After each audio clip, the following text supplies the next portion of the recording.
सांगितलं आणि त्या शेतकऱ्याला बोललो की दादा तुम्हाला 10 लाखाचं उत्पन्न होणार, तरी शेतकऱ्यांनी खर्च केलेल्या पैशाला 2 रुपये एक्स्ट्रा दिले. एक गोष्ट आहे, माणूस कमवायला तुम्हाला कुठं जायची गरज नाही, तुमच्या खिशात पैसा पाहिजे. शेतकऱ्याच्या मनामध्ये पटकन एखादा व्यक्ती बसत नाही बरं का. मी सुद्धा शेतकऱ्याचा पोरगा आहे. शेतकऱ्याच्या वेळी एखाद्या मनामध्ये जर व्यक्ती जर बसला आणि तो पटकन निघत नाही. आता या 1300 एकरमध्ये जो 1380 एकर क्षेत्र जे आपल्याकडे ॲज अ कॉन्ट्रॅक्ट फार्मिंगमध्ये, याच्यामध्ये कोणते कोणते हे पैसा सोडून काहीच इम्पॉर्टंट नाही. 100%. तुम्ही कितीही प्रयत्न करा, तुम्ही कितीही नाती जपा, कितीही काही करा, तुम्हाला नातं जपायला पण तुमच्या खिशात पैसा पाहिजे. 100%. एक नंबर, मस्त. श्रीकृष्णाने युद्ध जिंकवलं नव्हतं, पांडवांनी स्वतःच्या हिमतीव जिंकलं होतं. तर आज आपल्या सोबत आहे एक असं व्यक्तिमत्व ज्याने अखंड महाराष्ट्रातील शेतकऱ्यांना आणि शेतकऱ्याच्या मुलांना हे दाखवून दिलंय की शेतीमधून सुद्धा चांगला व्यवसाय उभा राहू शकतो, शेतीमध्ये सुद्धा पैसे आहेत. असं नाव म्हणजे रविराज साबळे पाटील, ज्याला अखंड महाराष्ट्रातील असं कुणी शेतकरी वर्ग नाही आहे की हे रविराज साबळे पाटील या नावाला ओळखत नाही. तर नमस्कार दादा, स्वागत आहे तुमचं आपल्या यूट्यूब चॅनलवरती. नमस्कार सर, नमस्कार सगळ्यांना, नमस्कार शेतकरी मित्रांनो. तर मला असं विचारायचं की कशी झाली तुमची सुरुवात आणि शेतकऱ्यांसाठी आपण काहीतरी केलं पाहिजे, जे की फार चांगलं काम करताय, तुम्ही फार उत्तमरित्या करताय. त्या शेतकऱ्यांना सुद्धा तुम्ही लढायला शिकवताय, घडायला शिकवताय, त्या पडलेल्या प्रत्येक शेतकऱ्याला एक थोडासा तुम्ही आधार देताय. आणि आज अखंड महाराष्ट्रातील असा एकही शेतकरी नाही आहे जो रविराज साबळे पाटील हे नाव ओळखत नाही. तर तुमची सुरुवात झाली कशी? सुरुवात, मी एक सामान्य शेतकरी कुटुंबातील मुलगा. सुरुवात करत असताना काहीच नव्हतं आपल्याकडे, म्हणजे शिक्षण घेत असताना जे पाहिजे ते भेटलंच नाही.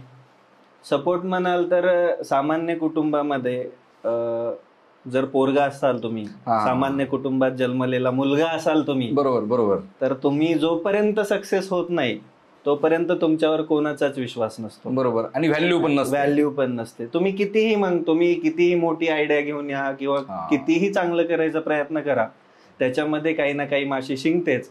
आणि मग माणसं किंवा आपल्या घरचे पण तुम्हाला म्हणतात की तू नाही करू शकणार, तू काहीच नाही करू शकणार. तर त्या परिस्थितीमधून मी वरी आलोय. माझे वडील शेतकरी आहेत आणि शेतीच करतात, पण त्यांचं पॅशन आहे मोटार रिवायडिंग करतात ते. अच्छा, म्हणजे शेतकऱ्यांच्या जळालेल्या मोटरा दुरुस्त करून देण्याचं काम. मग ते ज्या वेळेस ते मोटरा भरायचे तेव्हा त्यांचं पॅशन मला माहिती. जर शेतामध्ये टिफन जरी चालू असेल, पेरणी जरी चालू असेल आणि घरी एखाद्या शेतकऱ्याने मोटर घेऊन आले जळालेली, तर ती टिफन बंद असायची, पण ते मोटरा भरायचं काम कधीच बंद नाही पडलं. मग ते जे पॅशन होतं तेच पॅशन मायामध्ये पण आलं. 10वी झाली त्यानंतर मला फक्त मोठं व्हायचं होतं. पण तेव्हा पैसा काय असतो हे माहित नव्हतं. फक्त आपल्याला एक डिसेंट लाईफ पाहिजे, घर, बंगला, गाडी, काहीतरी करायचंय बाबा आयुष्यात. त्या पद्धती काय करावं हे समजेना. त्या पद्धतीमध्ये मला फक्त घर, बंगला, गाडी आणि एक चांगली आयुष्य. जसं की मी थोडा फूडी आहे पहिल्यापासूनच आहे. 10वीच्या आधी काही नाही खायला भेटलं तर स्वतः बनवून खायचो, पण खायचो. त्यामध्ये मग मला ते अजून एक स्वप्न होतं की आपल्या किचनमध्ये पाहिजे ती वस्तू भेटली पाहिजे आपल्याला खायला. मग ती स्वप्न घेऊन मी काम करत असताना सुरुवातीला डिप्लोमाला मला घरच्यांनी टाकलं. डिप्लोमाला इंजिनिअरिंगला जायचं बिलकुल मन नव्हतं, कारण व्हायचं डॉक्टर होतं. झालो इंजिनियर आणि आत्ता आहे शेतकरी. हा माझा प्रवास आहे. पण शेतीमध्ये यायचा कोणताही प्लॅन माझा नव्हता. मी ॲक्सिडेंटली शेतीमध्ये आलोय, कारण कुठेच काही भेटलं नव्हतं. प्रत्येक ठिकाणी फेल झालो होतो. प्रत्येक व्यवसायामध्ये सक्सेस भेटलं तरी ते पाहिजे तेवढं नव्हतं. त्यामुळं मग शेवटी आयुष्याला कदरून शेती करायचा निर्णय घेतला. पण तो निर्णय घेत असताना एकच डोक्यामध्ये होतं, शेती आपण तर करायचीच, पण आपल्यासोबत प्रत्येक शेतकऱ्याचं मस्तक सुधारायचं, प्रत्येक शेतकऱ्याची परिस्थिती सुधारायची. मी 100% सगळ्या शेतकऱ्यांपर्यंत नाही पोहोचलो, तरी पण माझा आवाज तर त्यांच्यापर्यंत पोहोचेल, शेतकरी लढायला तर शिकेल. या भावनेमधून मी शेतीची सुरुवात केली आणि ती एवढी पॉवरफुल होती की माझं आजपर्यंत शेतात घेतलेलं एकही पीक फेल नाहीये, अजूनपर्यंत नाहीये. माझं एकही पीक तोट्यामध्ये गेलं नाही. आणि जेव्हा सुरुवात झाली तेव्हा खूप खडतर होती, पण आज जर परिस्थिती बघितली तर माझ्या घरची जी शेती आहे ती वेल इन्स्टॅब्लिश आहे, प्रॉपरली सगळी कामं त्यामध्ये होतात आणि माझी शेती आज फायद्यामध्ये आहे. आणि त्याच्यासोबत सोशल मीडियाच्या माध्यमातून शेतकऱ्यांना थोडं माहिती सांगायचा बी प्रयत्न असतो. आणि जे शेतकरी आमच्यासोबत काम करतात त्यांचं उत्पन्न तर आम्ही 2 लाखावरून डायरेक्ट 30-30 लाखांवर घेऊन गेलो. एकरी? नाही, एकरी 15 लाख, 2 एकरात, एका एकरामध्ये 15 लाख उत्पन्न. कालच मी एका शेतकऱ्याच्या व्हिजिटला गेलो होतो तुळजापूर. हे शक्य आहे का खरोखर? कालच गेलो होतो. माझे 15% असतात, म्हणजे होते माझं पहिलं स्ट्रक्चर हे 15%वरती काम करायचो मी, पण आम्ही ते बदलून नवीन केलेलं आहे स्ट्रक्चर वेगळं. म्हणजे आपण ह्या 15% मध्ये आपण त्यांना कन्सल्टिंग देणार, पूर्ण स्टार्ट पासून एंड पर्यंत, म्हणजे त्याच्यामध्ये एंड टू एंड जे सोल्युशन असतंय, मग त्यांना कोणतीही गरज लागू द्या. बरोबर. तुम्ही काय फवारलं पाहिजे, तुम्ही कोणते कोणते प्रिकॉशन्स घेतले पाहिजे, वाफा किती बाय कितीचा पाहिजे, बेड पाहिजे का काय पाहिजे, इव्हन दो आम्ही लेबर पण प्रोव्हाइड करतो मेजर ऑपरेशनसाठी. मग त्या 15% मी काल, म्हणजे माझ्याकडे थोड्याच बाग आहेत आता 15%, बाकी आम्ही कन्सल्टिंग करतो. कन्सल्टिंगचं स्ट्रक्चर पूर्ण वेगळं आहे. तर मग त्या 15% काल आम्ही हिशोब केला, 3300 झाडं, 2.25 एकर शेती, 84 गुंठाचं आहे, आणि त्याच्यामधून उत्पन्न आहे 28 लाख रुपये. त्यातून तुम्ही खर्च जरी वजा केला तरी एका एकरातून 11-12 लाख रुपये उत्पन्न आहे, आणि खर्च पकडून 14-15 लाखापर्यंत. आणि हे रियालिटी आहे. हजारो शेतकरी त्या शेतकऱ्यांकडे मनाने जाऊन आलेत, त्यांना विचारून घेतलेलं आहे. आणि आजपर्यंत दादा मी शेती करत असताना किंवा शेतकऱ्यांना माहिती देत असताना नीती आणि रीती कधीच सोडली नाही. बरोबर. समजा मी एखाद्या शेतकऱ्याचा इंटरव्ह्यू घेतोय माझ्या वैयक्तिक, तरी त्या शेतकऱ्याला मी कधीच सांगितलेलं नसतं की दादा व्हिडिओमध्ये तुम्हाला हे बोलायचंय, तुम्हाला जे वाटतंय, जे तुम्ही अनुभवलंय तेच तुम्ही बोलायचं. आणि हेच आपण आजपर्यंत करत आलो. त्यामुळेच आज आपलं नाव बरोबर तुम्ही बघताय. म्हणजे जी क्रेज आहे ती कमी कधी होणार बी नाही, होऊ बी देणार नाही, कारण आपल्याला शेतकऱ्याला फसवता आलंच नाही. महाराष्ट्राच्या पोशिंद्यांचं प्रेम आहे तुमच्या पाठीशी, त्यामुळे हे प्रेम कधी कमी होणार नाही. शेतकरी तुम्ही त्यांना लढायला शिकवताय. आज आपल्या ॲग्रिकल्चर फील्ड, आपल्या शेती फील्डमध्ये, महाराष्ट्राचाच नाही तर भारताच्या शेती फील्डमध्ये इतके सारे इनोव्हेशन्स बाकी आहेत की आज जो कोणी हा व्हिडिओ बघत असेल की बाबा आयुष्यात काहीतरी करायचंय, की नाही, मला मेसेज येतात, सर मला काहीतरी करायचं लाईफमध्ये, पण काय करायचं सुचत नाही. अरे एकदा बाहेर पडा. भारतामध्ये तुम्हाला जर व्यवसाय करायचा आहे तर तुमच्यामध्ये एक स्किल पाहिजे, जी स्किल तुम्हाला शिकता आली पाहिजे. मग ती काही पण असो. भारतामध्ये ॲस्ट्रॉलॉजी सुद्धा विकली जाते, न्यूमरोलॉजी सुद्धा विकली जाते. शिका, न्यूमरोलॉजी शिका, ॲस्ट्रॉलॉजी शिका, तोही तुमचा एक व्यवसाय होऊ शकतो. Learning is the first source of earning. तुम्हाला अगोदर शिकावं लागणार आहे. जसं की साबळे पाटलाने अगोदर त्या क्षेत्रामधला अनुभव घेतला आणि आज त्या क्षेत्रातला अनुभव घेऊन तोच अनुभव देण्याचा प्रयत्न सर्व शेतकरी वर्गांना ते करताय. आणि शेतकरी वर्ग या प्रचंड प्रमाणावरती आज प्रेम देत आहे एवढं. आणि मला असं एक विचारायचं आहे की याची सुरुवात तुमची किती साली झाली? तुमच्याकडं पहिलं कॉन्ट्रॅक्ट फार्मिंग तुमच्याकडे किती साली आलं? मी सुरुवातीपासून सांगेल, माझ्या आयुष्याची सुरुवात 2010 साली झाली आणि 2024ला मी यशाच्या त्या उंबरठ्यावर आहे जिथं मी एखाद्या 10वी-12वीच्या लेकराला उभं करून शिकवू शकतो. अच्छा. त्या यशाच्या उंबरठ्यावर माझ्या या कॉन्ट्रॅक्ट फार्मिंगची आणि शेतीची सुरुवात ॲक्च्युअलमध्ये माझं यूट्यूब चॅनलच सुरू झाला ऑक्टोबर 2019 मध्ये. आणि तेव्हा तर इंस्टाग्राम नव्हतं. माझ्या इंस्टाग्राम पेजचं एजच फक्त 9 महिने 10 महिन्याचं आहे. नोव्हेंबर 2023 मध्ये मी पहिला व्हिडिओ टाकला, 23 नोव्हेंबरला. तेव्हापासून मी लोकांमध्ये एवढा पोहोचलो, एवढा गेलो. आणि कसं आहे, मी कोणत्याही गोष्टीमध्ये हात घातला, समजा मी पेरू लावायला सांगितलं आणि त्या शेतकऱ्याला बोललो की दादा तुम्हाला 10 लाखाचं उत्पन्न होणार आहे, त्या शेतकऱ्याच्या अकाउंटवरती पुढच्या 14 महिन्यामध्ये 10 लाख क्रेडिट झालेलेच असतात. आणि हे आजपर्यंत जपत आलोय. जो शब्द दिलाय तो कायम पाळायचा. मग त्या शेतकऱ्याला असं नाही आहे की 10 लाख उत्पन्न घेण्यासाठी आम्ही डायरेक्ट 8-9 लाखाचा खर्च करायला होतो. 2-2.5 लाख रुपये खर्च करायला होतो एकरी. आणि 2-2.5 लाख रुपये खर्च करून आपल्याला साधारणतः त्या एका आणि 10 लाख रुपये निव्वळ उत्पन्न होतंय शेतकऱ्यांना, 2.5 लाख रुपये वरचा खर्च वरती निघतोय. विचार करा, वजावून. मी काल हिशोब केला, तुम्हाला काय म्हटलं मी, काल हिशोब केला 28 लाखामधून खर्च 6 ते 6.5 लाख आहे सगळा लेबर सहित. जर स्वतःच्या शेतकऱ्याने स्वतःची मेहनत जरी त्यामध्ये ऍड केली तरी तो खर्च 1 लाख पकडला तरी 7.5 लाखाचा खर्च, 8 लाखाचा खर्च पकडा तुम्ही, तरी पण एकरी उत्पन्न निव्वळ हे 10 लाख रुपये. आणि हा म्हणजे आपल्याला शेतीमध्ये थोडस डोकं वापरण्याची गरज आहे. आता शेती पहिल्यासारखी करण्यापेक्षा की आपल्याला त्यामध्ये थोडासा एक अजून आधुनिक पद्धतीने आपण कशी शेती करू शकतो याचं उदाहरण आपल्याला आपल्या सर्वांसमोर आहे. शेती साबळे पाटील आधुनिक आहे, आपण आधुनिक म्हणत आलोत, पण लोकांना त्या आधुनिकतेचा अर्थच समजला नाही. बरोबर. माझे सगळे म्हणजे मी शेती करत असताना माझ्या सगळ्या प्रॅक्टिसेस ह्या पारंपरिक आहेत.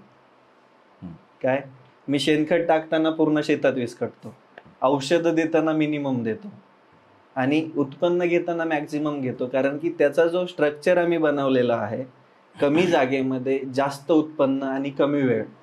जास्त उत्पन्न घेतल्यानंतर भाव कमी जरी लागला तरी शेतकऱ्यांनी खर्च केलेल्या पैशाला 2 रुपये एक्स्ट्राच भेटणार. बरोबर. मग त्या हिशोबाने आम्ही आज या लेवलला आहोत, किंवा आम्ही शेतकऱ्यांना छाती ठोकून सांगू शकतो की दादा लाव तू, मी आहे. हे असं शक्य नाहीये, कारण ज्या वेळेस मी या क्षेत्रामध्ये आलो त्यावेळेस माझ्या आयुष्याला गुरु नाहीये, किंवा मी आजपर्यंत शेतीतलं जे काही ज्ञान घेतलं किंवा ज्या गोष्टी मी शिकलो ती स्वतः प्रॅक्टिकल करून, स्वतः बघून, स्वतः ऑब्झर्व करून, आणि त्यानंतर मी या गोष्टी इम्प्लांट केल्यात किंवा शेतकऱ्यांकडे दिल्यात. पण गोष्टी शिकत असताना ना मी कधी कोणत्या पुस्तकाचा आधार घेतलाय ना किंवा काहीच नाही, फक्त माझ्याकडे प्रॅक्टिकल नॉलेज आहे, माझ्याकडे थेअरी बिलकुल नाही. आणि त्या थेअरीच्या म्हणजे त्या प्रॅक्टिकलच्या जीवावरती मी आज ही शेती करू शकतोय. माझ्याकडे फक्त एकच आहे, शेतीकडे बघत असताना पॉझिटिव्ह इंटेंट इम्पॉर्टंट असतो आणि तो इंटेंट माझा शेतकऱ्यांना देण्याचा प्रयत्न आहे. मी देत असताना दुसरं सेपरेट असं काहीच देत नाही. माझ्यासमोर जर एखादा शेतकरी 5 तास 4 तास जर सोबत राहिला किंवा बसला तर त्या माणसाचा इंटेंट हा माझ्यासारखा होऊन जातो. तो माणूस पुढचे 1-2 वर्ष बदलतच नाही. पैसे आल्यावर बदलतात, तो भाग वेगळा आहे. पण तोपर्यंत बदलत नाही, कारण त्याला शिकवलं असतं बाबा गोष्टी करत असताना त्याकडे कोणत्या नजरियाने बघितलं पाहिजे. आणि एक गोष्ट सांगू, म्हणजे मी तरी शिकलोय, तुम्हाला किती पटेल माहित नाही बघणाऱ्यांना, तुम्हाला या जगामध्ये पैसा सोडून काहीच इम्पॉर्टंट नाही. 100%. तुम्ही कितीही प्रयत्न करा, तुम्ही कितीही नाती जपा, कितीही काही करा, तुम्हाला नातं जपायला पण तुमच्या खिशात पैसा पाहिजे. 100%. एक नंबर, मस्त. तुमचं नाव झाल्यानंतर तुमच्या मागे जो गोतावळा असतो तो फक्त तुमच्या नावामुळे नसतो, तो तुमच्या खिशात असणाऱ्या पैशामुळं. आणि पैसे आल्यानंतरच नाव होतं, पैसे न येता नाव होणं शक्यच नाही. बरोबर. त्यामुळं कायमस्वरूपी शेती करा, व्यवसाय करा किंवा अजून इतर काहीही करा, कायमस्वरूपी ध्येय हे पैसा ठेवा, तेव्हाच तुमच्या आयुष्याला किंमत. बरोबर. पण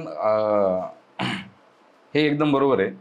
त्याच्यामध्ये पण अजून एक गोष्ट की आपण म्हणतो ना की पैशात काही ठेवलं नाही, माणूस चांगला पाहिजे. ह्या चुकीच्या मोटिवेशनमध्ये ना बरीच तरुणाई गुरफटलेली आहे. काही ठिकाणी ऐकलं जातं की बाबा पैशात काही मजा नाही आहे, पैशात काय ठेवलंय, माणूस चांगला पाहिजे. ह्या चुकीच्या मोटिवेशनमध्ये पोरांनो आयुष्यात कधी अडकू नका. सगळं काही पैशातच आहे. लोक तुम्हाला सांगतील का बाबा माणसं कमवलीच पाहिजे, आपण 100% माणसं कमवली पाहिजे. त्यासोबत आपल्याला पैसेही कमवायचे आहेत. आपल्या आईबापाला जर खुश ठेवायचे तर आपल्याला पैसे लागणार आहेत. पैशात काय ठेवलं नाही, माणूस चांगला पाहिजे, हे मोटिवेशन आपण कधी द्यायचं? अगोदर ₹1 कोटी कमवायचे, ते ₹1 कोटी दान करायचे आणि मग म्हणायचं पैशात काय ठेवलं नाही. एक गोष्ट आहे, माणूस कमवायला तुम्हाला कुठं जायची गरज नाही, तुमच्या खिशात पैसा पाहिजे. तुम्हाला माणसांची कमतरताच नाही. तुमची तिरडी उचलायला तुमच्याकडे फक्त कोटीचं साम्राज्य पाहिजे, तुमची तिरडी उचलायला भांडणं लागणार आहे. बरोबर आहे. तुम्ही गेल्यानंतर बी. बरोबर. त्यामुळं सगळ्यात मोठं मोटिवेशन काय, पैसे कमवा, तुम्ही भाषण द्यायला सज्ज झाले. पैशाशिवाय तुम्ही नाही देऊ शकत. काहीच बोलू शकत नाही, काहीच बोलू. आज मी तुम्हाला गोष्टी सांगू शकतोय किंवा मी तुमच्या समोर तुमच्या पाशी येऊन बसलोय, ती उंची गाठण्यासाठी मला रिझल्ट द्यावे लागलेत, मला स्वतः पैसे कमवावे लागलेत, मला माझ्या शेतामध्ये काहीतरी गोष्टी उभा कराव्या लागल्यात. बरोबर. तेव्हा मी आज इथे. बरोबर बरोबर. आणि हा प्रवास सोपा नव्हता, अजून पण नाहीये. आता पण दिवसभरामध्ये फोन बंद ठेवावा लागतोय ही सिच्युएशन आहे, कारण कामच एवढं आहे. कंटाळा येऊपर्यंत काम आहे, पण कंटाळाच नाही अंगामध्ये. अरे आता टोटल आपल्याकडं महाराष्ट्रामध्ये किती एकर जमीन आपल्याकडे ऍज अ कॉन्ट्रॅक्ट फार्मिंग मध्ये? मी पूर्ण भारतामध्ये काम करतो, all over India. All over इंडियामध्ये. इव्हन दो माझ्याकडे आउट ऑफ इंडियाच्या पण ऑफर आहेत. माझ्याकडे आज केनियाची ऑफर आहे, तिथे शेती परचेस स्वस्तामध्ये होते, मग तिथली पण ऑफर आहे, पण मी घेतली नाही कारण थोडं इथलं सर नाही तर बाहेर कशाला. माझ्याकडे पूर्ण भारतामध्ये 1380 एकर शेती आहे कन्सल्टन्सीसाठी, ज्याच्यामध्ये मी प्रॉपरली प्रत्येक शेतकऱ्याला ऑनलाईन द्वारे गाईड करायचा माझा प्रयत्न आहे. आणि सुरुवात आहे ना दादा, मग सुरुवातीला तो चॅनल क्रिएट करेपर्यंत थोडा वेळ लागणार, म्हणजे त्यामध्ये थोडं डिसिप्लिन येण्यासाठी. कधीतरी एखाद्या शेतकऱ्याला कमी जास्त होत असेल, परंतु आमचं त्याच्यावरती पण काम चालू आहे. आणि शेतकऱ्याच्या मनामध्ये पटकन एखादा व्यक्ती बसत नाही बरं का. मी सुद्धा शेतकऱ्याचा पोरगा आहे. शेतकऱ्याच्या वेळी एखाद्या मनामध्ये जर व्यक्ती जर बसला आणि तो पटकन निघत नाही. आता या 1300 एकर मध्ये जो 1380 एकर क्षेत्र जे आपल्याकडे ॲज अ कॉन्ट्रॅक्ट फार्मिंग मध्ये, याच्यामध्ये कोणते कोणते हे आपल्याकडे? सगळ्यात पहिल्यांदा ज्या वेळेस आम्ही काम चालू केलं तेव्हा आम्ही पामारोजा, म्हणजे आपलं इसेन्शियल ऑइल जे असतं, तुम्ही जे परफ्यूम यूज करता त्याच्यामध्ये raw material essential oil use केला जातं, कारण स्मेलसाठी. ते इसेन्शियल ऑइलमध्ये आम्ही पामारोजा, सिट्रोनिला आणि निलगिरी तेलामध्ये डील करतो. त्याचा यूज मेडिसिनल पण असतो आणि परफ्यूम इंडस्ट्रीला पण जातं. सुरुवात आम्ही तिथून केली. त्यानंतर आम्ही पेरूमध्ये काम चालू केलं. पेरूमध्ये सक्सेस झाल्यानंतर ड्रॅगन फ्रूट केलं. शेवगा तर मी आधीच करत होतो.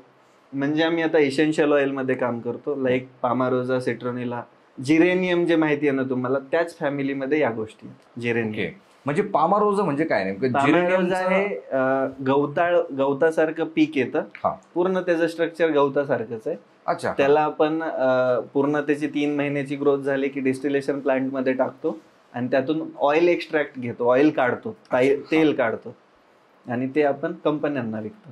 त्याचा काय यूज होतो कंपन्यांमध्ये? तेच ना, आपण जे परफ्यूम आणि मेडिसिनल त्याचे प्रॉपर्टीज असतात, त्यामध्ये वेगळे वेगळे कंटेंट असतात, मग ते वेगळे केले जातात. त्याचं अजून एकदा डिस्टिलेशन होतं, त्यातनं त्याचे वेगळे वेगळे घटक केले जातात. मग त्याचे काही घटक मेडिसिनल यूजला जातात, लाईक आपल्या ज्या मेडिसिनल कंपन्या आहेत त्यांना, आणि बाकी मग परफ्यूम इंडस्ट्रीमध्ये यूज होतं ते. अच्छा. मग आता ही पामारोजाची जर समजा एखाद्याला शेती करायची असेल तर त्या शेतीसाठी आपल्याला म्हणजे वातावरण कसं पाहिजे? महाराष्ट्रातला जो शेतकरी आहे तर हे महाराष्ट्रातला शेतकरी तो पामारोजाची शेती करू शकतो का? 100% करू शकतो. त्याला फक्त एकच गोष्ट आहे, मिनिमम 10 एकर शेती लागते लागवडीखाली, म्हणजे एका शेतकऱ्याकडे, कारण त्याला डिस्टिलेशन प्लांट लागतो. स्वतःचा डिस्टिलेशन प्लांट पाहिजे. मग आमच्या ह्या ज्या साईट आहेत या मोठ्या आहेत, म्हणून त्याच्यामुळं तिथं आम्ही करू शकतो. 200, 200, 300, 300 एकरच्या साईट आहेत. बाकी मग महाराष्ट्राच्या शेतकऱ्यांसाठी आम्ही पामारोजा नाहीये. महाराष्ट्राच्या शेतकऱ्यांसाठी सगळ्यात इम्पॉर्टंट पीक पेरू, त्यानंतर आम्ही ड्रॅगन फ्रूट आणलंय. शेवगा पण आहे, पण शेवगा महाराष्ट्रामध्ये सध्या वातावरणामध्ये क्लायमॅटिक चेंजेस खूप अति असल्यामुळे शेवग्यामध्ये थोड्या अडचणी येत आहेत, पण पेरू आम्हाला बेस्ट वाटतंय सध्या तरी. मग आम्ही पिकांमध्ये काम करायचं म्हटलं तर पेरूमध्ये काम करतो, ड्रॅगन फ्रूटमध्ये काम करतो. आमचं सीताफळावरती पण काम चालू आहे ठराविक ट्रायल बेसिसवरती. डाळिंबामध्ये पण आमचं काम चालू आहे. आम्ही त्या अजून एक्झिक्यूट केलेलं नाहीत शेतकऱ्यांकडे, पण आमचं काम चालू आहे. बाकी मग ज्याला बल्कमध्ये कोणती गोष्ट करायची, ज्याला बघणं होत नाही पण शेती खूप आहे, त्यासाठी मग हे इसेन्शियल ऑइलचा प्रकार पण आहे. ओके. तर मित्रांनो, हा व्हिडिओ बघत असलेल्या ज्या कोणत्या शेतकरी वर्गाला, ज्या कोणत्या शेतकऱ्याला साबळे पाटलांसोबत कनेक्ट व्हायचं असेल, त्यांच्याकडनं ॲज अ कन्सल्टन्सी तुम्हाला स्टार्ट करायची असेल तर मी एक स्क्रीनवरती मी नंबर देतोय, त्या नंबरवरती साबळे सरांचा ऑफिसचा नंबर येतो, त्या नंबरला फोन करा आणि यू कॅन कनेक्ट विथ हिम. आणि त्याच्यामध्ये अजून काय होतं, प्रत्येक फोन घेऊ शकत नाही आम्ही. आमचा रीच मागच्या 1 महिन्याचा 10 करोड आहे. ओके. प्रत्येक व्हिडिओमध्ये नंबर आहे आणि 10 करोड मधल्या 1 लाख लोकांनी जरी ट्राय केला आम्हाला फोन करायचा महिनाभरात, तरी शक्य नाही फोन उचलणं. मग त्याच्यासाठी काय करायचं, शनिवारी आम्हाला शक्यतो कॉल करून, रविवारी मी पूर्ण वेळ शेतामध्ये असतो, प्रत्येक शेतकऱ्याला टाइम दिलेला असतो. कारण काय होतं याच्यामध्ये शेतकऱ्यांसोबत काम करत असताना पर्सनल कामं पण असतात. बरोबर आहे. त्यामुळे थोडं समजून घेणं गरजेचं आहे शेतकऱ्यांनी बी. तुम्ही डायरेक्टली ज्याला कोणाला इच्छा आहे शेती करायची आमच्यासोबत, त्याने डायरेक्ट शेतावरती यायचं रविवारी डायरेक्ट. पेरू झाला, आता आपण जर समजा पेरूचं उदाहरण जर घेतलं तर पेरूसाठी आपल्याला कोणती जमीन शेतकऱ्यांसाठी सगळ्यात योग्य आहे? ती मुरमाड जमीन पाहिजे की काळी जमीन पाहिजे? त्यासाठी तिन्ही प्रकारात करू शकतो. फक्त आपल्याला सगळ्यात मेन क्रायटेरिया, कोणत्याही जमिनीला 2.5 ते 3 फुटावरती मुरुम असावा आणि चुनखडीचं प्रमाण 5% खाली असावं. 3% खाली, पण आपण 5% मॅक्झिमम 8% पण रिस्क घेऊन बागा सक्सेस केल्यात. पण त्यामध्ये थोडा त्रास होतो शेतकऱ्याला, लक्ष द्यावं लागतं. बरोबर. पण मी अशा पण पेरूच्या बागा बघितल्या आहेत की आता माझ्या आजूबाजूचा जो वर्ग आहे, मी सुद्धा शेतकऱ्याचा मुलगा आहे, माझ्या आजूबाजूचा सगळा वर्ग शेतकरी, मी अशा पण पेरूच्या बागा बघितल्या आहेत की त्यांची अशी पण ओरड आहे की पेरूमधनं म्हणावं असं एवढं त्यांना उत्पन्न मिळत नाहीये. तर मग हे खरं आहे की हे खोटं आहे? किंवा जर त्यांचं जर खरं असेल तर मग ते उत्पन्न मिळवण्यासाठी त्यांनी काय काय प्रिकॉशन्स त्यांनी घेतले पाहिजे? ॲज अ जो कोणी हा व्यक्ती पेरू लागवड करणारा शेतकरी आहे, तो हा व्हिडिओ जर बघत असेल तर त्यांच्यासाठी तुम्ही काय संदेश द्याल की तुम्ही काय उपाययोजना तुम्ही केल्या पाहिजे जेणेकरून तुम्हालाही त्यामध्ये मदत होईल? हे खरं पण आहे आणि हे खोटं पण आहे.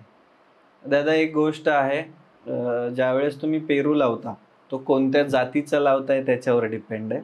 बरोबर. पेरू आज 10 रुपये किलोवाला पण आहे, 150 रुपये किलोवाला पण आहे मार्केटमध्ये. फरक काय आहे, फक्त एक प्रोटेक्टेड कल्टिवेशन आहे आणि एक आपलं साधं गावरान पद्धतीचं कल्टिवेशन आहे.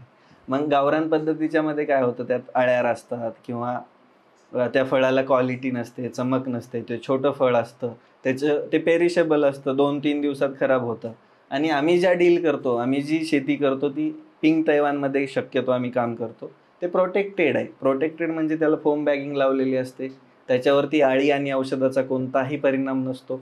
आणि आम्ही ऑलरेडी मिनिमम औषधांवरती काम करत असल्यामुळे ते पूर्णतः म्हणजे त्याच्यामध्ये रेसिड्यू येणारच नाही औषधांचा. आणि पूर्णतः आमचं 99% काम हे शेणखतावर चालतं. त्याच्यामुळे मग ती जी क्वालिटी आहे, ते जे फळ आहे, त्याची बाजारामध्ये व्हॅल्यू हे गावरान जे येतं किंवा कॅरेटवर जे विकतं, म्हणजे सरळ L49 म्हणा, सरदार म्हणा, किंवा ह्या ज्या गावरान व्हरायटी आहे त्याच्या पेरूच्या भावामध्ये आणि या पेरूच्या भावामध्ये 99% फरक आहे. अच्छा.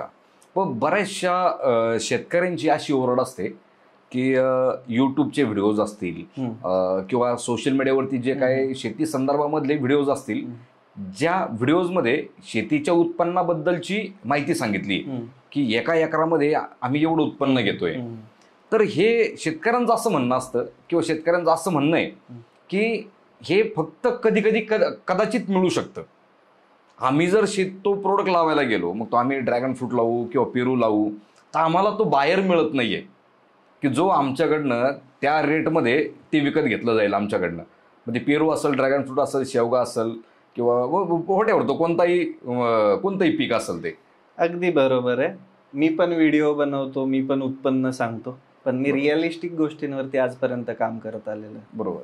शेतकऱ्यांना सांगत असताना कोणी काहीही सांगत असेल, मी माझं जे काही सोशल मीडिया आहे त्याच्यावरती जाहिरात कधीच करत नाही दादा. जाहिरात म्हणजे तुम्ही या माझ्याकडून ह्या गोष्टी घ्या आणि आपण तुम्हाला उत्पन्न देऊ. जो शेतकरी मला जेन्युइन वाटतो, जो शेतकरी माझ्यापर्यंत पोहोचतो, माझं शेत बघतो, ज्या गोष्टी सगळ्या बघितल्यानंतर त्याला आवडतात आणि त्यानंतर आम्ही त्याला तरी बी आम्ही तो रिटर्न जरी गेला तरी आमचा रिटर्न कॉल जात नाही की बाबा तुमचं काय झालं. त्यांना जेव्हा आवडतं तेव्हाच आम्ही त्यांना लावायला देतो. हे आम्ही पहिल्यापासून पाळले. आता तुम्ही जे म्हणता उत्पन्नात आणि याच्यात तफावत आहे, ही सगळ्यात मोठी भीती आहे. आपल्या शेतकऱ्याला बोलायचंच माहित नाहीये. काय समजा एखादा व्यापारी आला, व्यापाऱ्यांचं कसं सगळं युनियन सारखं काम असतं, एक बघून गेला तर दुसरा त्याला चिमटा काढतो, तो थांब मी घेतोय. तसं आपल्या शेतकऱ्यांचं कधी कुठं आहे हो. शेतकऱ्याला फक्त एकच समजतं की आज विकायचे, विकून टाकायचे, भाव काही भेटो, व्यापाऱ्याने ठरवलाय तोच भाव द्यायचा. पण आमच्या बाबतीत तसं नाही आहे. आम्ही मार्केटमध्ये APMC मार्केटला लिलावाने जो भाव निघतो तो आम्ही शेतकऱ्याला जाग्यावर द्यायचा प्रयत्न करतो. आम्ही व्यापाऱ्यांसोबत भांडून भाव घेतो का? कारण आमच्याकडे वर्षभर माल आहे. बरोबर. आणि क्वांटिटीमध्ये आणि क्वांटिटी आहे. तुम्ही जर समजा एखाद्या साधं एक्झाम्पल आहे की शेतकऱ्यांनी एकत्र येण्याची गरज आहे आणि शेतकऱ्यांनी हुशार होण्याची गरज आहे. की त्याला विश्वासच नाहीये कोणावरती, आणि तो विश्वास नसणं साहजिक आहे, कारण आजपर्यंत शेतकऱ्याला सगळे लुटतच आले. पण जे जेन्युनिटी आहे, जिथं जेन्युनिटी, माझ्याकडे या असं म्हणतच नाही मी, पण जिथं तुम्हाला योग्य वाटतंय, जिथं तुम्हाला तो माणूस रिलायबल वाटतोय, फसवणारा वाटत नाही, तिथं तुम्ही त्या माणसासोबत जोडून 100% काम करा. माझ्यात आज अशी ताकद आहे की मी जर एखाद्या व्यापाऱ्याला बोलवलं तर त्याला मी डायरेक्ट, त्याने जर माझ्या पद्धतीने भाव नाही दिला तर त्याला डायरेक्ट म्हणू शकतो तू जा, मी दुसरा बघतो. मग ती ताकद कधी येणार आहे? शेतकऱ्यांनी विश्वास ठेवायला पाहिजे एकमेकांवरती. समजा 10 शेतकरी आहेत तर त्या 10 शेतकऱ्यांचा ग्रुप झाला तरी तो 10 वर्ष जरी ग्रुप असला तरी त्यांच्यात मनभेद आणि मतभेद नसायला पाहिजे. बरोबर. पण मला असं वाटतं शेतकरी ना आपला भोळा आहे, नाही का? तो आपण श्रीमंताच्या घरी गेलो ना, खूप भोळा आहे असं तुम्हाला वाटतं. शेतकरी सगळ्यात जास्त हुशार आहे. फक्त शेतकऱ्याला समजत हे नाही विश्वास कोणावर ठेवावा. बरोबर. शेतकरी जिथं फसणार तिथं आधी विश्वास ठेवणार. बरोबर. आपल्या शेतकऱ्याला एवढं समजतं की 1 रुपया लावल्यावर 10 रुपये झाले पाहिजेत. शक्य नाहीये. बरोबर. कसं शक्य? 1 रुपया लावल्यावर 2 रुपयाची अपेक्षा तुम्ही करा काय, पण 1 रुपया लावून 10 रुपयाची अपेक्षा बिलकुल करू नका. आणि शेतीचं भविष्य खूप मोठं आहे. काय अजून 5-10 वर्षानंतर शेतकऱ्यांना तुम्हाला श्रीमंत लोक शोधत येतील, दादा आम्हाला ह्या क्वालिटीची ही गोष्ट पाहिजे, भाव तुम्ही म्हणताल ते. कारण की जगाची लोकसंख्या वाढत चालली आहे. लोकसंख्या वाढते तशी पृथ्वी मोठी होत नाहीये. पृथ्वी आहे तेवढीच आहे. आणि जी जमीन आहे, ऍग्रिकल्चर एरिया कमी होत चाललाय. जी जमीन आहे त्याच्यामध्ये पण डेव्हलपमेंटच्या नावाखाली डेव्हलपमेंट चालू आहे. बरोबर. मग शेती कमी होते ना. एक जर रस्ता बांधायचा झाला, बनवायचा झाला, एखादा कॉरिडॉर बनवायचा झाला लांब लचक 200, 400, 500 किलोमीटरचा, तर हजारो हेक्टर जमिनी जातात. बरोबर. मग त्या जमिनीची उत्पत्ती दुसरीकडे होते का? शेती कमी होते, लोकसंख्या वाढते. त्यामुळे विचार करा, सगळ्यात आधी शेती विकू नका. 5 वर्ष शेती करू नका, फक्त विकू नका. 5 वर्षानंतर करायला लागा. लावलेल्या पैशाचे 10 पट होणार 100%. फक्त विश्वास ठेवायला शिका. एकमेकांवरती विश्वास असणं गरजेचं आहे. विश्वास तिथंच ठेवा जिथं जेन्युनिटी, जिथं खरेपण आहे. विश्वास कोणावर बी नका ठेवू. एखादा आला आणि म्हटला दादा तुमच्या ह्याला आम्ही 10 पट करून देऊ, शक्य नाहीये. जे रिअलिस्टिक आहे, जे रिझल्ट रिअलिस्टिक आहे तिथं काम करायचा प्रयत्न. बरोबर. नाहीतर मग शेतीला घर कायम लागलेली, कायम तेच होत राहणार. शेतीमध्ये अभूतपूर्व बदल पाहिजे तर तुम्ही कोणावर अवलंबून राहून नाही करू शकत. शेतकऱ्यांना स्वतःची एकजूट खूप महत्वाची आहे. आणि जो खरंच शेतीमध्ये गाईड करू इच्छितो त्या माणसाने फक्त प्रामाणिकपणे गाईड करावं. बरोबर. माझ्या युट्यूब चॅनलला किंवा फेसबुकला किंवा इंस्टाग्रामला एवढे सारे फॉलोअर्स आहेत, पण तुम्हाला कोणत्याच प्रोडक्टची जाहिरात दिसणार नाही. बरोबर. तुम्हाला आतापर्यंत किती कंपन्यांनी अप्रोच केलं? माझ्या आता मागच्या 8 दिवसामध्ये 100+ अप्रोच आहे. मोठे नाव असतील त्याच्यामध्ये? खूप मोठं नाव नाही घेऊ शकत. एका व्हिडिओला मिनिमम 1 लाख रुपये भेटतात. द्यायला तयार आहेत आता? तयार आहे. एका व्हिडिओचे 50 सेकंदाच्या किंवा 1 मिनिटाच्या? 30 सेकंदाचा केलं तर कंटेंट नुसार असतं ते. म्हणजे आपण बनवायचं असतं ना कंटेंट. मग विचार करा, 100 गुणिले 1 लाख रुपये. आणि मला त्याचा अभिमान वगैरे काही नाही. ऑफर्स काही बरोबर ऑफर्स आल्या असतील, काही चुकीच्या सुद्धा ऑफर्स आल्या असतील. गेमिंगच्या तर खूप जास्त आहेत. नाही ठीक आहे, गेमिंगचा तो एक पार्ट झाला, पण काही अशाही ऑफर्स असतील की हे तुम्ही आमच्या शेतकऱ्यांना पुश करा. करण्यासाठी असतं ना. जाहिरात कशासाठी असतं दादा? हा नाही दादा, मी माझ्या नर्सरीची जाहिरात माझ्या युट्यूबवर चॅनलवर कुठंच करत नाही.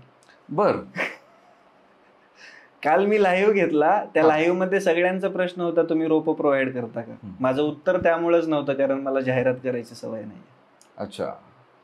म्हणजे आपण कन्सल्टेशन, माझ्या कन्सल्टन्सीची पण जाहिरात कुठंच नाहीये. नाही, आपण जेव्हा शेतकऱ्याला तुम्ही जेव्हा कन्सल्ट करता एखाद्या पिकाबद्दल, तर त्यावेळेस त्या कन्सल्टेशन मध्ये तुम्ही काय काय प्रोव्हाइड करतात? आम्ही त्यांना पूर्णतः गायडन्स प्रोव्हाइड करतो. लागवडीपासून टिल मार्केटिंग पर्यंत फुल सपोर्ट असतो आमचा. सपोर्ट म्हणजे काय, औषधं, खतं, कधी काय करायचंय, छाटणी कधी घ्यायची, सगळ्या गोष्टी. जे रोप असतील हे रोप सुद्धा आपल्यातर्फे आपण प्रोव्हाइड करतो की नाही? ते डिपेंड ऑन शेतकऱ्यांनी आधी लागवड केलेली असेल तरी आपण त्याच्यावर बी काम करतो ना. ओके. तसं नाही, मी काय सांगतोय, तो रोपांचा पार्ट खूप वेगळा, आमच्या कन्सल्टन्सीच्या फीसचा पार्ट खूप वेगळा. आम्ही काम करत असताना शेतकऱ्याला जर औषध रेकमेंड करायचं असेल तर ते ब्रँडेडच करतो, ज्याचे आम्हाला शेतामध्ये आमच्या रिझल्ट आलेत. आम्ही 19-20 कंपन्यांचे कधीच औषध रेकमेंड करत नाही. ज्या औषधाचे ऍक्च्युअल रिझल्ट आहेत तेच आम्ही त्या शेतकऱ्याला घेण्यासाठी प्रोत्साहन देतो किंवा सांगतो. आम्ही त्यांना मागचे 3 वर्ष झालं माझ्या कंपनीला इस्टॅब्लिश होऊन औषध बनवायला किंवा औषध बनवू शकतो मी, विकू बी शकतो, पण मी ते प्रकर्षाने टाळलंय. कारण आपल्याला आपलं नाव खूप इम्पॉर्टंट आहे. आपल्याला शेतकऱ्यांना जो आपल्यावर विश्वास ठेवलाय, हे करोडो शेतकरी आपल्याला बघताय, त्यांचा विश्वास कधीच तुटला नाही पाहिजे, त्याच्यासाठी आपण काम करतोय. भलेही त्यातनं पैसे भेटो नाही भेटो, मी म्हणजे मगाशी सांगताना म्हटलं की पैसा सगळ्यात सर्वोच्च आहे, पण तो फसवणुकीचा असेल. बरोबर. तो रीती आणि नीतीचा असेल. बरोबर. मग याच्यामध्ये जेव्हा आपण एखाद्या शेतकऱ्याला आपण जेव्हा कन्सल्टेशन आपण प्रोव्हाइड करतो, त्याच्यामध्ये आपण त्याला बाहेर शोधण्यामध्ये सुद्धा आपण व्यापारी देतो डायरेक्ट. आता कालचा व्हिडिओ जर तुम्ही बघितला असेल ब्लॉगचा, तर त्यात व्यापारी बसून तिथं माल घेतोय. तो 20 गाड्या माल नेला त्यांना एका शेतकऱ्याचा सलम. अच्छा. एकदा जोडून दिलं की शेतकरी त्याला सोडत नाही, व्यापाऱ्याला माल भेटतोय ना. बरोबर. माल भेटणं बी इम्पॉर्टंट. माल भेटत नाही. आज पेरूची परिस्थिती, आज माझ्या सगळ्या बागा संपल्यात आणि माझ्याकडे हजारो कॉल आहेत माल पाहिजे म्हणून, परत भाव वरती गेले. अरे बापरे. मग हे का होतंय? कारण माझ्याकडे बल्कमध्ये क्वांटिटी आहे. माझा फोम 10 आणि 20 हजारात बसतच नाही. बरोबर. तो लाखातच बसणार. मग लाखात फोम बसला की गाडी भरायला अडचण नाही. गाडी भरली की व्यापाऱ्याला वाटतं यार इथं पेट्रोल डिझेल जास्त जळत नाही, 4 जागेवर गोळा करण्यापेक्षा एका जागी भेटतंय. मग तो पण आपल्याला जोडून राहतोय. लेबर पण आपल्याकडे 200-300 पोरं काम करतात. लेबर फोम बॅगिंगचं हे, मग त्यांना बी एका जागी चांगलं काम भेटतं, इज्जतीवालं काम भेटतं, 4 पैसे चांगले भेटतात. आपण मजुरांचा पण तेवढाच विचार करतो जेवढा शेतकऱ्यांचा करतो. बरोबर. आणि या सगळ्या गोष्टींमध्ये कन्सल्टन्सी फीस वगळता आमचं कोणत्याच गोष्टीत कमिशन नसतं. दादा, आज जर फोम प्रोव्हाइड करायचं म्हटलं ना, तर प्रत्येक कंपनी माझं 5% कमी 5 पैसे कमिशन ठेवायला तयार आहे. 1 लाख फोम विकला तर 5% कमिशन. 5 पैसे एका फोम मागे. एका फोम मागे. 1 लाख फोम विकला, 5,000 रुपये मला भेटू शकतात. पण मी त्या कंपनीवाल्याला सांगतो की दादा, ते 5 पैसे शेतकऱ्याला ऍड करून दे, कमी कर भाव, थोडं शेतकऱ्याला डिस्काउंट दे. आपण माझी कन्सल्टन्सी फी वगळता कोणतीही गोष्ट प्रोव्हाइड केली त्यामध्ये 1 रुपयाचं कमिशन नसतं. करतच नाही आपण. मस्त. आणि आपल्याला ती माझे इथिक्स, माझे रूल्स मला ते करू बी देत नाही. आपण सगळ्या पिकांसाठी आपण कन्सल्टन्सी आपण प्रोव्हाइड करतो की फक्त काही सिलेक्टेड पिक्स आहेत? आपण आपल्याकडे सध्या सिलेक्टेडच आहे. आपण सध्या तर सगळ्यात महाराष्ट्रात मेजर पीक हे पेरूच आहे. ड्रॅगन फ्रूटला जास्त इन्व्हेस्टमेंट असल्यामुळे प्रत्येक शेतकरी करू शकत नाहीये. आमचे थोडे ट्रायल अँड एरर प्रत्येक पिकावरती चालू आहेत. थोडा वेळ लागणार आहे कारण आमच्या कंपनीत काम करायला माणसं 2. काय बरं, फेस व्हॅल्यू आहे ना. काय होतं, रविराजचा व्हिडिओ बघितलाय म्हणजे आम्हाला कोणाशी बोलायचंय? बरोबर. पाटला संग बोलायचंय आम्हाला डायरेक्टली की दुसऱ्या कोणाचं आम्हाला घेणं देणं, आम्हाला पाटलाशी बोलायचंय. मग मायाशी बोलत असताना मग मर्यादा येतात ना. मी पण माणूस आहे. मला जर 6-10 हात भेटले असते तर मग मी बरोबर शक्य नाही ना. सगळीकडे वेळ देणं. आणि जुने क्लायंट्स पण असतात, प्रत्येकाला वेळ देणं गरजेचं आहे. त्याच्यामुळे मग मर्यादा येतात. आणि आम्ही तो सेटअप पण का करू शकत नाहीये, कारण उद्या जर आम्ही कन्सल्टंट नेमले किंवा आम्ही 10 पोरं कामाला ठेवली तर आम्हाला भीती याचीच जास्त आहे की ते पोरं काम कमी करतील, एम्प्लॉय आला की त्या गोष्टी येतात. म्हणजे हे थोडंसं चुकीचं बी वाटेल. विश्वास ठेवायला पाहिजे म्हणतात, पण मला पास्टमध्ये खूप सारे एक्सपिरियन्स आहे. त्यामुळं मग त्या गोष्टी आम्ही करत नाही. जेवढं आम्हाला जमतं अक्षयला आणि मला, आम्ही तेवढं करायचा प्रयत्न करतो. थोडा वेळ लागेल. आम्ही डिजिटलायझेशन करायचा प्रयत्न करतोय, म्हणजे एका क्लिकवरती सगळ्या गोष्टी जमतील, होतील. नाही पोहोचता आलं तरी आम्ही तिथं व्हिज्युअल्सद्वारे व्हर्च्युअली आम्ही पोहोचू शकू, बोलू शकू, बघू शकू. त्यासाठी थोडं लाईनअप चालू आहे, वेळ लागेल. ओके. आता मला असं एक विचारायचं आहे की शेतकऱ्याला जर समजा पेरू करायचं आहे तर त्यांनी कोणत्या जातीवरती जास्त फोकस केला पाहिजे पेरूच्या? आता मी 3 वर्ष झालं शेतकऱ्यांकडे दिलेली पिकं आहेत. त्यामध्ये आम्ही फक्त पिंक तैवानमध्ये काम करतो. पेरू तीच एक जात आहे जिला 12माही पीक लागू शकतं. आपण कधीही त्याला कटिंग केली की त्याला माल येतो आणि कमी खर्चिक आहे. म्हणजे इतर जातींच्या तुलनेमध्ये आम्हाला तरी वाटतं पिंक तैवान बेस्ट. एका एकरामध्ये किती रोपं लागू शकतात? आमच्या हिशोबाने 1500 बसतात. आम्ही 7x4चं अंतर रेकमेंड करतो. त्याच्यामध्ये आपण साधारणतः 1500 रुपये एकरी बसवतो. 1500 रुपये. आणि आमची कमिटमेंट असते कन्सल्टन्सीमध्ये 15 किलो माल आम्ही काढूनच देणार. 15 किलो माल काढूनच देणार. आणि जर माल जर कमी निघत असेल तर तुम्हाला 6.25 लाख रुपये किंवा 6 लाख रुपयाचं मिनिमम उत्पन्न काढूनच देणार. ओके. जर माल कमी निघला तर समजायचं भाव जास्त आहे आणि भाव जास्त कमी असेल तर माल जास्त निघतो. त्यामुळे जे कॉन्स्टंट आहे 6 लाख रुपयाचं एकरी उत्पन्न वार्षिक, ते आम्ही शब्द देतो शेतकरी पिंक तैवानसाठी पेरूच्या.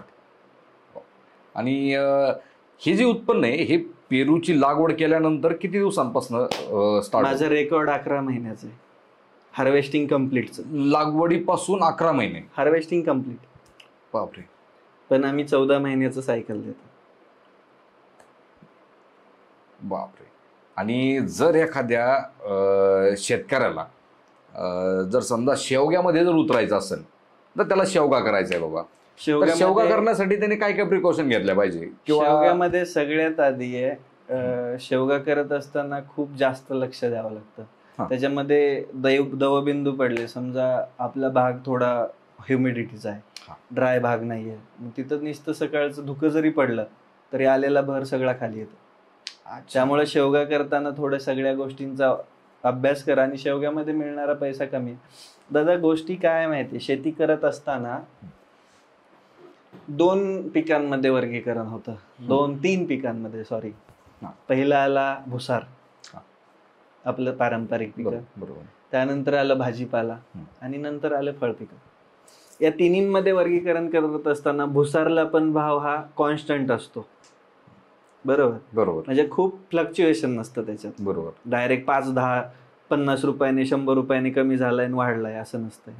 भाजीपाल्यामध्ये ते असतं. आणि आपल्या शेतकऱ्यांना सवय काय लागली, त्याच गोष्टीला सगळीकडे कम्पेअर करायचं. नाही, भाजीपाला पिकाला सगळ्यांसोबत कम्पेअर करायचं. अच्छा, कम्पेअर करणे. बरोबर. भाजीपाला समजा जर तुमचा टोमॅटो आज 100 असेल तर उद्या डायरेक्ट 10 रुपये होतो. बरोबर. तसं फळ पिकांमध्ये नाही. तुमची कोणतीही फळबाग घ्या, फ्लक्च्युएशन 1-2 रुपयाचं असतं, मॅक्झिमम 10 रुपयाचं असेल, पण डायरेक्ट 50, 20, 100 रुपयाचं फ्लक्च्युएशन नसतं. भाव चढत असताना बी हळूहळू वाढतो, उतरत असताना बी हळूहळूच कमी होतो.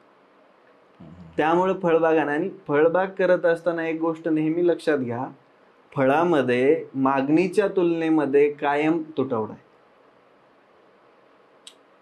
तरी पण मग फळांमध्ये रेटमध्ये फ्लक्च्युएशन का बरं होतं? कुठं फ्लक्च्युएशन आहे? आता जर समजा आपण डाळिंबाचं उदाहरण जर घेतलं, डाळिंब मागचे 4-5 वर्ष झालं मी बघतोय कॉन्स्टंट एका जागीच रेट आहे.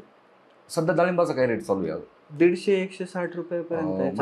40-50 उलट भाव जास्त असेल, पण मी तुम्हाला कॉन्स्टंट रेट सांगतोय, कमी नाही आलेलं. एक त्यामध्ये क्वालिटी इम्पॉर्टंट. दादा मी काय म्हटलं, डाळिंब 10 रुपये किलोने पण विकणार आहे, पेरू 10 रुपये किलोने बी विकणार आहे. त्याला तुम्ही 150 रुपयावाल्यासोबत कम्पेअर नाही करू शकत. बरोबर. तसं नाही नसतंय. जो ऍक्च्युअल शेतकरी आहे, जो ऍक्च्युअल उत्पन्न घेतो, त्या शेतकऱ्याला या गोष्टी बरोबर समजतात. अच्छा, क्वालिटी काय असते. ओके. जेवढी जास्त तुम्ही क्वालिटी देणार तेवढा तुम्हाला चांगला रेट मिळणार. आणि जेवढं जास्त तुम्ही पारंपरिक पद्धतीने आपण शेती करायला पाहिजे असं तुमचं म्हणणं आहे? पारंपरिक म्हणजे मी काय, माझे फक्त वे पारंपरिक आहेत. समजा आपल्याकडे काय झालं, फळबाग आले किंवा भाजीपाला लावत असताना शेतकरी एका रेषेमध्ये एकाच जागी शेणखत टाकायला लागले. बरोबर. मी ते प्रकर्षाने टाळतो, कारण सगळ्या जमिनीचा पोत सांभाळायला पाहिजे. झाड जेव्हा मोठं होतं तेव्हा त्याची मुळी पुढे चालतेच ना. मग तुम्ही त्या झाडापाशी खत टाकलं, पुढची मुळी काय खाणार आहे? बरोबर. मग ती पारंपरिक पद्धत का अवलंबली? कारण की त्याने फायदा होतो. म्हणून मग शेणखत टाकताना पूर्ण शेतात विस्कटायचं, एका रेषेत टाकायचं नाही किंवा एका झाडाला टाकायचं नाही. ह्या गोष्टी. बरोबर. म्हणून ते पारंपरिक. मी खतं औषधं यूज करायला लावत असताना गोष्टी का हे करायला होतो, कमी यूज करायला, कारण की रोग प्रतिकारक शक्ती आपल्याला रोगांची वाढवायची नाही. समजा कीटकांची रोग प्रतिकारक शक्ती कमी करायची, मग डायरेक्टली आपण जर आळी आली की कोराजन फवारलं तर मग त्याच्या पुढे औषध काय फवारणार. बरोबर. मग त्याच्या आधीच क्लोरोपासून सुरुवात करा ना.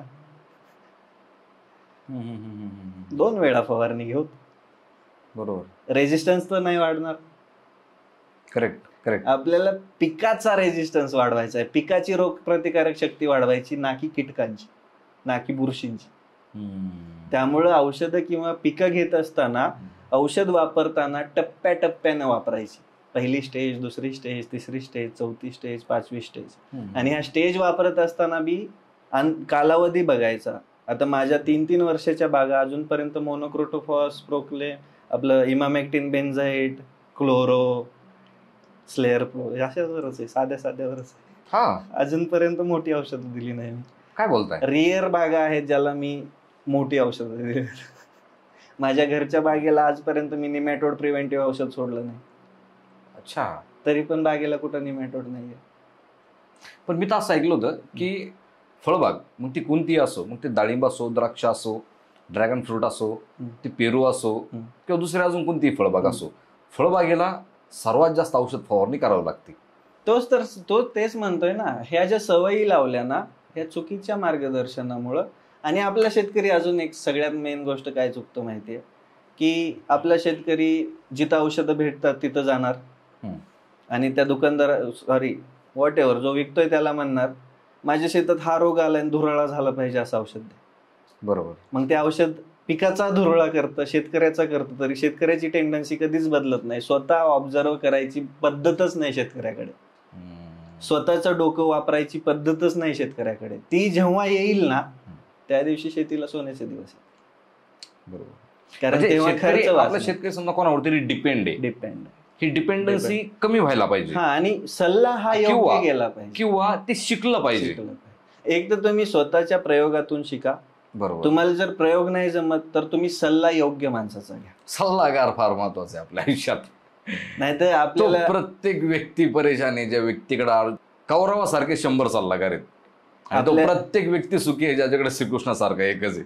आपल्याकडे एक प्रॉब्लेम आहे दादा. आपल्याकडे शेतकरी असो नाही तर सामान्य माणूस गोष्टी करत असताना 100 जणाला विचारायची सवय आहे. बरोबर. मग 100 जण काय म्हणतात ना, 100 जणाला माहित असतं आपल्याला याला फक्त घोडा लावायचा, कारण हा पुढे गेला म्हणजे आपली व्हॅल्यू काय. बरोबर. नाही, आणि काय होतं, ज्याचा त्याचा अनुभव वेगळा आहे. प्रत्येकाचा अनुभव माणसाचा हा वेगळा असतो, जो तो ज्याच्या त्याच्या अनुभवाने गोष्टी सांगत असतो. आता उदाहरणार्थ तुमची जमीन जर काळवड जमीन आहे, तुम्ही अनुभव घेताय किंवा तुम्ही सल्ला घेताय मुरमाड जमिनीवाल्याकडनं, हे लॉजिक बसू शकत नाही ना दादा. ते ऐका की सल्ला कुठून बी घ्या, पण तो सल्ला देणारा प्रामाणिक आहे, सल्ला देणाराही प्रामाणिक पाहिजे, ते नियमानापासून दिला पाहिजे. तुमच्याबद्दल काहीतरी आत्मीयता पाहिजे. आपल्याकडे लोक हत्तीला उडवायला आणि माशाला बुडवायला कमी नाही. बरोबर. त्यामुळं सल्लागार निवडताना कधी बी एक जणाचा सल्ला घ्या. मैत्री करत असताना जसं 3 माणसं आली की ती गाडी होती आणि 2 असली की ती मैत्री कायम टिकते, तसंच सल्ल्यामध्ये पण आहे. सल्ला कायम एकाचा घेतला पाहिजे.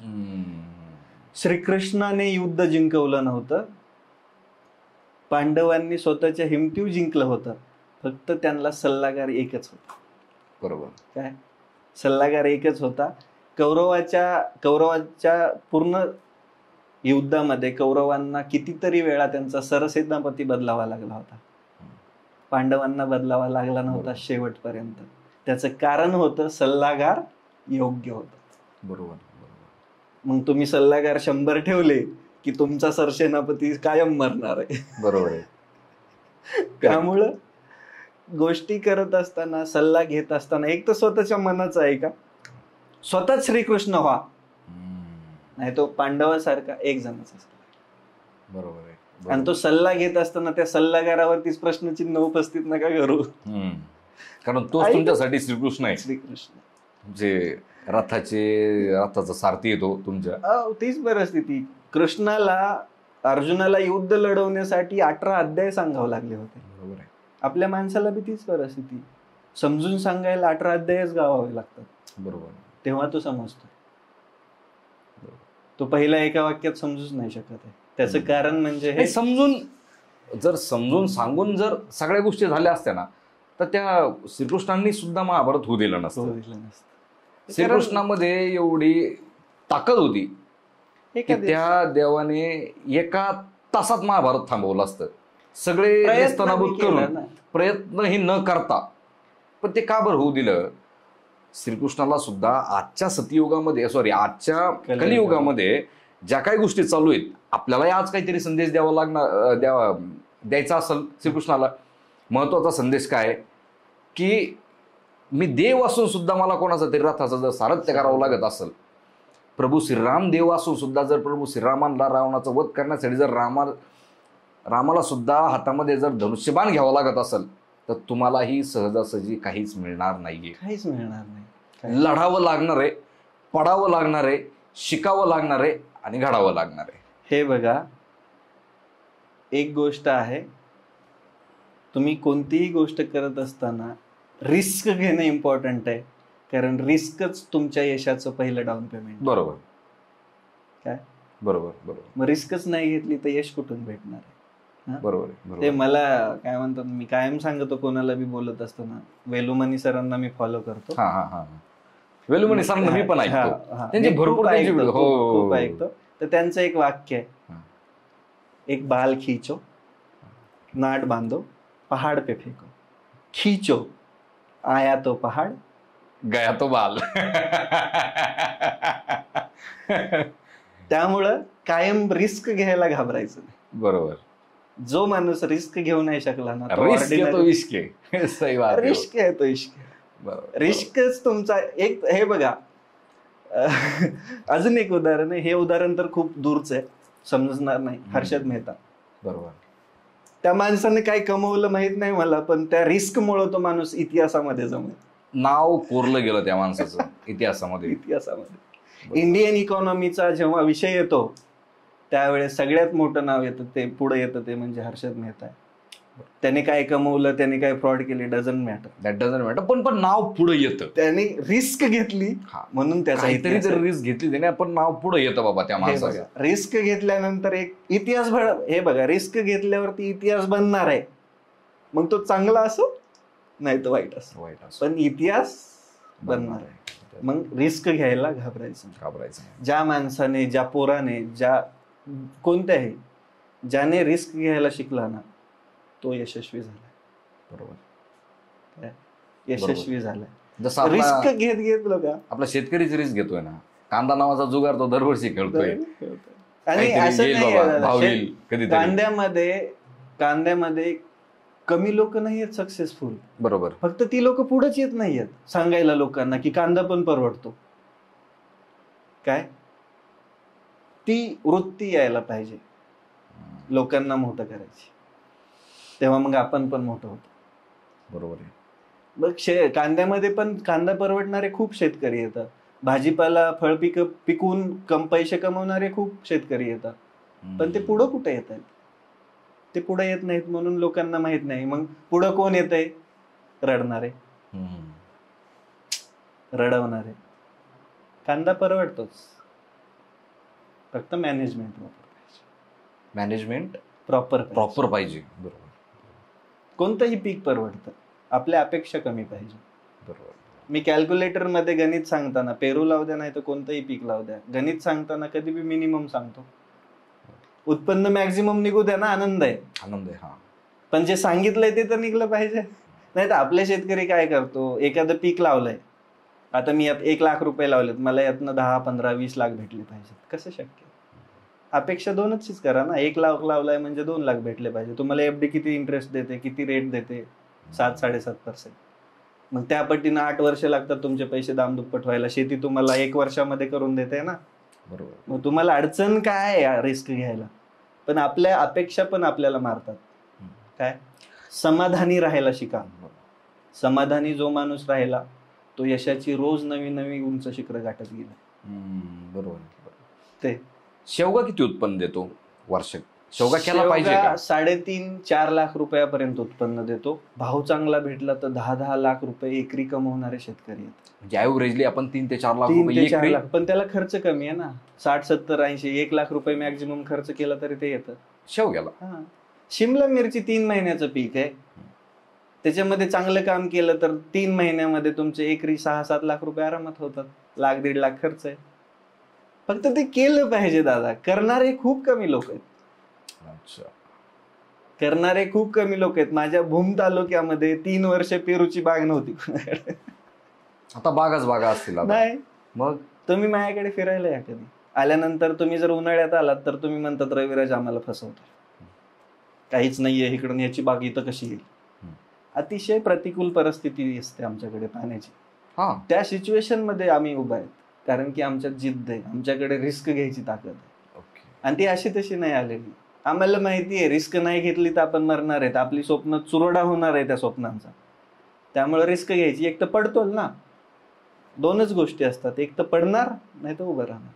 बरोबर. मग आपल्याला दोन्हींपैकी एक तर भेटणार आहे. पडलो तर शिकू, परत उभा राहू. बरोबर. उभं राहिलं तर अजून जमिनीला पाय ठेवून अजून शिकू. पण डायरेक्टली नाहीच काय केलं तर तिथंच राहणार आहे ना. 100%. मोठं कुठं होणार आहे किंवा काहीतरी तर होईल. काही होईल ना. दोन्हीपैकी एक तर अनुभव येईल, एक तर अनुभव जिंकू किंवा अनुभव येईल. दोन्हीपैकी काहीतरी मिळेल आपल्याला लाईफ मध्ये. तेच. नाहीतर तुम्ही डायरेक्टली असं नाही करू शकत. म्हणजे विदाऊट रिस्क काहीच नाही करू शकत. 45 डिग्री तापमानामध्ये मी पत्र्याच्या शेड मध्ये मशरूम उगवलंय, ऑयस्टर मशरूम. जिद्द काय असेल बघा. विदाऊट एसी, विदाऊट काहीच नाही, फक्त नॅचरल रिसोर्सेस वापरून टेम्परेचर कंट्रोल केलं. मशरूमला टेम्परेचर 10च्या खाली 10, 12, 15, मॅक्झिमम 16-17. बर. मशरूमची शेती. आणि किती म्हणजे मशरूमची शेती करत असताना अशी खोली पाहिजे, म्हणजे बंगला वगैरे पाहिजे आणि अंधारी खोली लागते. पण माझ्याकडे नव्हतं ना. मला घरच 8 पत्र्याचं आहे. अच्छा. शेड होतं, दुधाच्या गोट्यासाठी बांधलेलं शेड होतं स्वतःहून. त्यामध्ये खोली नव्हती, ओपन होतं. त्याला कुडाचं सगळीकडून हे केलं. 45 डिग्री तापमान उन्हाळ्यात असायचं. ते कंट्रोल केलेला माणूस आहे नॅचरल रिसोर्सेसवर.